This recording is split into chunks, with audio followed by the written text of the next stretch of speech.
Today we are working on a brand new painting. I am doing it digitally. I haven't done this, I feel like, in a little while, but Hannah Waddingham, the person that I'm going to be drawing today, and I will be finishing up this painting. I just wanted to get it started ahead of time because I had an idea to paint her because she is actually coming out with a new TV show on Amazon Prime called Ride or Die, and it looks so good.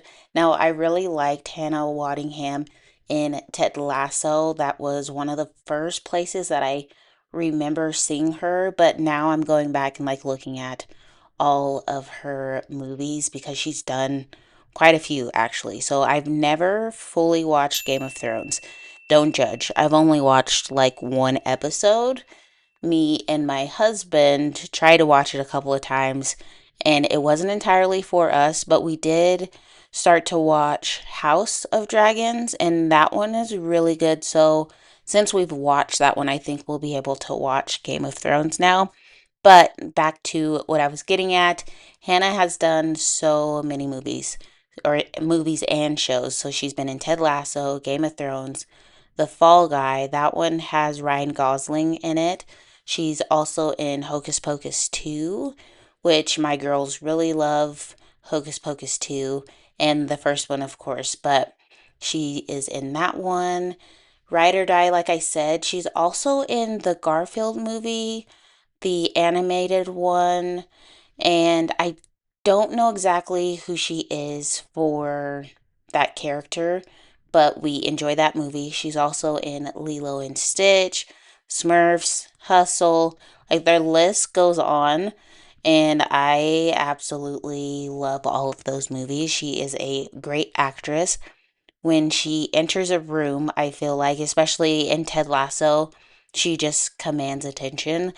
She is a BA, if you know what that means. So I enjoyed watching Ted Lasso a lot just to see how her character evolved, but also all of the other characters in that show. If you haven't seen Ted Lasso, you should definitely give it a shot. With Hannah Waddingham, her name is Rebecca in Ted Lasso. She goes through a divorce in the show and she ends up getting a soccer team from her husband because her husband owned the soccer team, but in the divorce, she ends up getting the soccer team. Her whole plan from the very beginning was to run that soccer team into the ground. Now, in the beginning, when watching Ted Lasso, I didn't like her character as much, but it's only because she's trying to take the team down. And once she stopped trying to do that and actually help them win, and she and Ted Lasso end up working really well together, I absolutely loved her afterwards. I love all of her outfits that she wears. She's got some style. And so she's 5'11". I looked it up. She's 5'11". She wears heels in almost every episode. So she just seems like a very tall woman. And it's interesting to see how she styles herself because she looks absolutely gorgeous in every outfit that she wears. And I try to portray that in this specific portrait. She is very fit, I feel like, and I think that with this portrait that I was painting of her, I was able to show how strong she is or how she's portrayed to be. I assume in real life she is also very strong, but in Ted Lasso specifically, that I will keep referencing Ted Lasso because that is the show that I'm most familiar with her in. So in Ted Lasso, she she just commands a room when she walks in. People want to listen to her when she's talking with Nate and trying to get him to build up his confidence. She shows this lion roar in a way. She puts her hands up above her head and she's like, every time I enter a room, this is what I do before. And she raises her hand up and she kind of growls almost as if she's a lioness. And I feel like that is her to a T. There's also another scene with Keely and Ted, and Keely's asking Ted, would you rather be a lion or a panda? And Ted says panda, and Rebecca's walking by, and she's like, "Are you kidding me?" And she's like, "Why would you want to be a panda? A lion would tear a panda to shreds."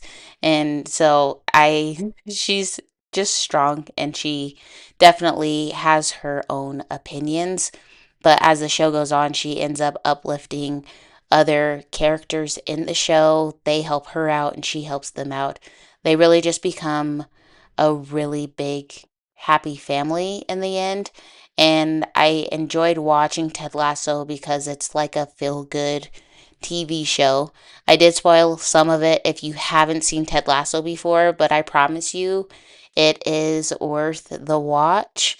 And I feel like you would really, really enjoy it because of how positive the show can be. And then there's also these real life moments that kind of make you a little sad, but they always wrap the show up in a happy ending, which is really good. So, yeah, definitely give Ted Lasso a watch if you haven't seen it before because I think you would enjoy it. I think you would enjoy Hannah's character, Rebecca. And also, I'm going to end up watching Ride or Die because, like I said, I really like Hannah Waddingham and Ted Lasso. And I think that Ride or Die is going to be like really good for a TV show. It seems like she is best friends with a woman, and then Hannah becomes a spy. And that's kind of all I know about the show, but it seems action packed, it seems funny, and those are my kind of shows.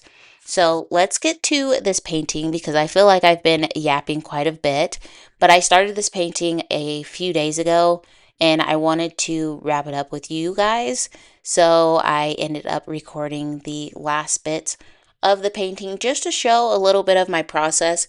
So when I'm painting digitally, I always have the sketch done and then I tend to paint underneath that sketch until I feel like I've got enough of the features before I fully remove the sketch from the painting.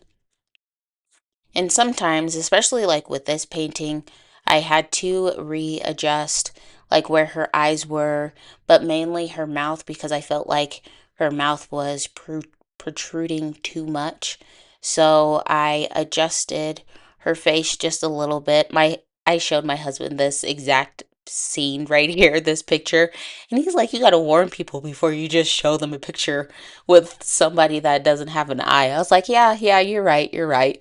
But I was excited at the time, and so I wanted to show him. And then I also show my oldest my artwork because she will critique me, and she'll be like, "Oh yeah, the lip should be a little bit lighter," or the hair's not done. And I'm like, "Hun, I have a little bit more to do." So it's a process. I work in layers always. So what I was trying to get at is that I use the pencil sketch and then I will paint underneath. And like right now, I just decided to do a little bit of a speed paint for you guys. So here I don't have the sketch on at all, but that's because the underpainting is pretty much done. I just have to do those fine details. And I will go back and forth, especially when I go back to the hair or when I finish up the eye in just a little bit. I'll go in and I'll use my sketch lines to help guide me in where I need to add more shading or a little bit more detail so that my picture looks as close to the reference as possible. And I think with this painting, I was really, really close. There's some bits that I wanted to change up, like lips can be kind of difficult, especially to get the curvature of the mouth to form to the face because I'm looking at the picture right now or the painting right now and it's not as rounded as much as I would have liked. So maybe adding a little bit more shadow next time would help make the eye feel like the painting has more form, because I feel like the left side of her face has a lot of tone to it, but the lips are just lacking just a little bit.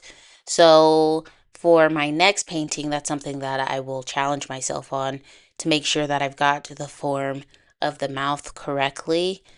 And because I worked on the mouth quite a bit in this specific painting, just trying to get the hang of where the curvature should be, where the highlights should go, and the shadows, just to make it look more three-dimensional, so it can be a process when you are working with faces.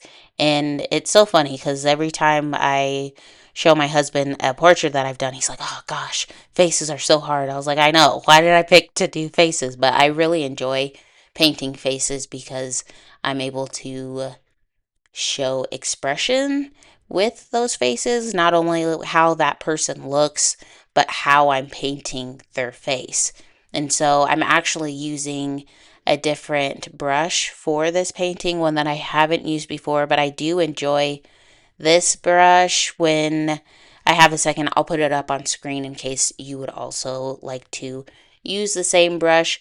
For most of this painting, I did use this only brush. The only time I switched out the brush was when I was working on her eyelashes, because I have a certain brush that I use to do eyelashes and it just works really well. And so it's like my go-to lash brush when I'm doing artwork. But this new brush I really enjoyed because I was able to smooth out her skin, but also leave a little bit of texture, because I like having the in between bits of it being the portrait being fully blended and not all the way blended, because I feel like it helps with form just a little bit, but it adds a little bit of a personal touch to all of my pieces. And so I enjoy doing that. And with the digital work, I'm trying to move that to my traditional work, and it's kind of a little bit of a process, just because I am more familiar with digital art, and so I know how to get the brush strokes to blend the way that I want them to blend. So, and also, like when you're doing digital work, you can zoom in as much as you want. I try not to, because I feel like if you're zooming in too much, then you're like focusing on too many details that when you zoom out, you literally can't see it. So it doesn't truly matter. So, anyways, I am trying to figure out a good balance in between the two, which I think I explained in my last video. If you haven't seen that, I will link it up above. But I also really enjoy how Hannah turned out in this portrait. Her eyes are a little bit more vibrant than the reference photo, but I like it, so I didn't change it. And then her hair, y'all know I'm not like the best with hair. And it's something that I am working on, but let me tell you, oh, the hair also is something that I didn't use the same brush for. There's in like materials under the brush pack, they have a specific brush for hair, and that's what I used to create her hair. But like I was saying, I'm not the best with hair, but let me tell you, with this brush and her hairline, I think I did really, really good. Like her hair looks good. You'll see in a minute. But I think her hair turned out better than I could have thought it was going to turn out. So my skills, they're improving slowly but surely. Like look at this. Look at the left side. It looks so realistic, but like semi-realistic, because we all know it's not 100% right, but it looks like almost like real hair. And I'm so proud of how it turned out. I couldn't be more happy about the way her hair looks. I think that I kind of nailed it with this portrait. Like I said in the beginning, I feel like it's been a little while since I've done a full portrait, like I've sketched, but I don't always paint it afterwards, or I'll like half paint it and not finish it. So, yeah, I'm really happy how this turned out. I would like to also draw her best friend in Ride or Die, but I want to watch that before I actually draw her out. So, yeah, but anyways, I really enjoyed this entire painting. If you also enjoyed it, make sure you like, comment, and subscribe. Let me know something that you enjoyed about this video. I know I rambled on like the entire time, but I enjoyed every bit of it. I appreciate you all for watching, and I will catch you guys in the next one. Bye. Ladies and gentlemen, ba ba ba ba ba ba ba ba ba da da da da ba ba ba ba. Monique's picture. Goodbye. Thank you very much.